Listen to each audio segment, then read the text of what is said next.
రాష్ట్రంలోని కాంగ్రెస్ సర్కార్ రెండు కూడా ఎన్నికల్లో ఇచ్చినటువంటి హామీలు అమలు చేసి ప్రజా సమస్యలు పరిష్కరించాలని డిమాండ్ చేస్తూ ఈరోజు సిపిఎం పార్టీ జిల్లా కమిటీ ఆధ్వర్యంలో కలెక్టరేట్ ముందు ధర్నా నిర్వహించడం జరిగింది. ముఖ్యంగా ప్రభుత్వ పాఠశాలల్లో అనేకమైనటువంటి సమస్యలు 2 నెలలు కావస్తుంది, ఖాళీ పోస్టులు భర్తీ చేయలేదు. ముఖ్యంగా ప్రభుత్వ పాఠశాలల్లో పేద బడుగు బలహీన వర్గాల పిల్లలే విద్యను అభ్యసిస్తున్నారు. అలాంటప్పుడు విద్యకు దూరంగా విద్యకు నోచుకోకుండా ఉన్నటువంటి పరిస్థితి కొనసాగుతుంది.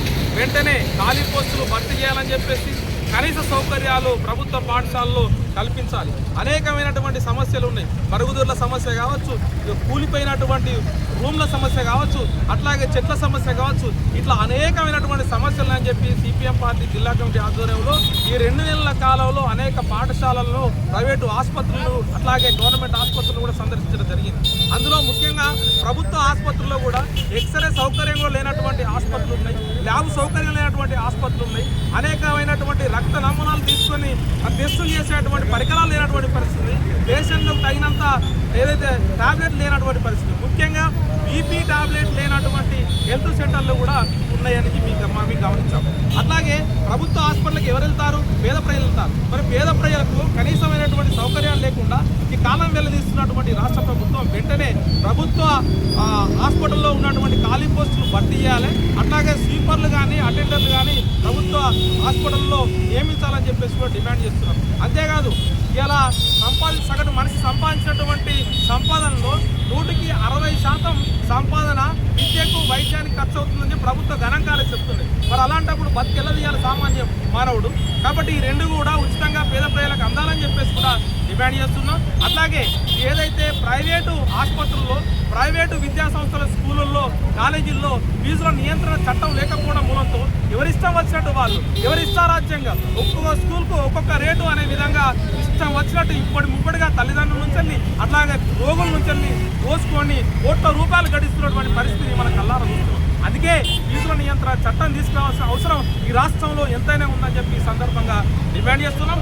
అట్లాగే ఫుడ్ సెక్యూరిటీ యాక్ట్ ప్రకారం 14 రకాల నిత్యావసర వస్తువులు కూడా పేద బడుగు బలహీన వర్గాలకు రేషన్ షాపుల ద్వారా సరఫరా చేయాల్సిందే. గతంలో 20 ఏళ్ల కింద కూడా 4-5 రకాలు కూడా వచ్చాయి. కానీ ఇప్పుడు మొత్తం తీసేసి కేవలం బియ్యం ఇస్తారు. బియ్యం ఇచ్చే బుక్కు అన్నట్ట బియ్యం ఏం కోసం? అందులో ఉన్నటువంటి కూరగాయలు ఎవరు ఇవ్వాలి? అందులో ఉప్పులు పప్పులు నూనెలు అవన్నీ ఎవరు ఇవ్వాలి? అందుకోసం అని చెప్పి పేదల కోసం అరువైన పేదలందరికీ కూడా 14 రకాల వస్తువులు నిత్యావసర వస్తువులు పంపిణీ చేయాలని చెప్పేసి కూడా డిమాండ్ చేస్తున్నాం.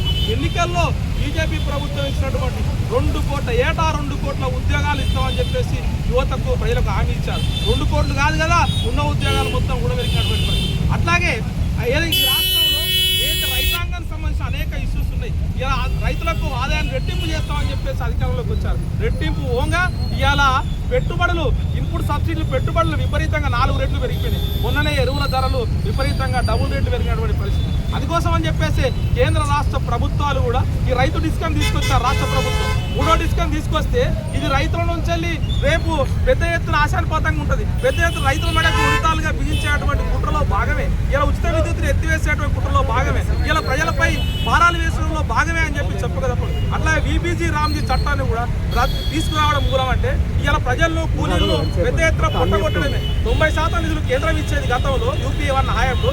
ఇవాళ కేవలం 60% ఇస్తుంది, 40% రాష్ట్ర ప్రభుత్వం ఇవ్వాలని చెప్తున్నది. అందుకోసం అని చెప్పేసి ఇలా ప్రజలు ఎదుర్కొంటున్న సమస్యలు పరిష్కారం అయ్యేంత వరకు కూడా సిపిఎం పార్టీ ఇలా ఆరంభం మాత్రమే. అంచెల వారీగా దశల వారీగా పెద్ద ఎత్తున ఫీజుల నియంత్రణ చట్టం వచ్చే వరకు కూడా మేము పోరాడతామని చెప్పి సందర్భంగా రాష్ట్ర ప్రభుత్వాన్ని కేంద్ర ప్రభుత్వాన్ని డిమాండ్ చేస్తూ హెచ్చరిస్తూ ఈ అవకాశం ఇచ్చినటువంటి మీడియా మిత్రులకు ధన్యవాదాలు. పిలుకూరు వాసుదేవ్ రెడ్డి, సిపిఎం పార్టీ కరీంనగర్.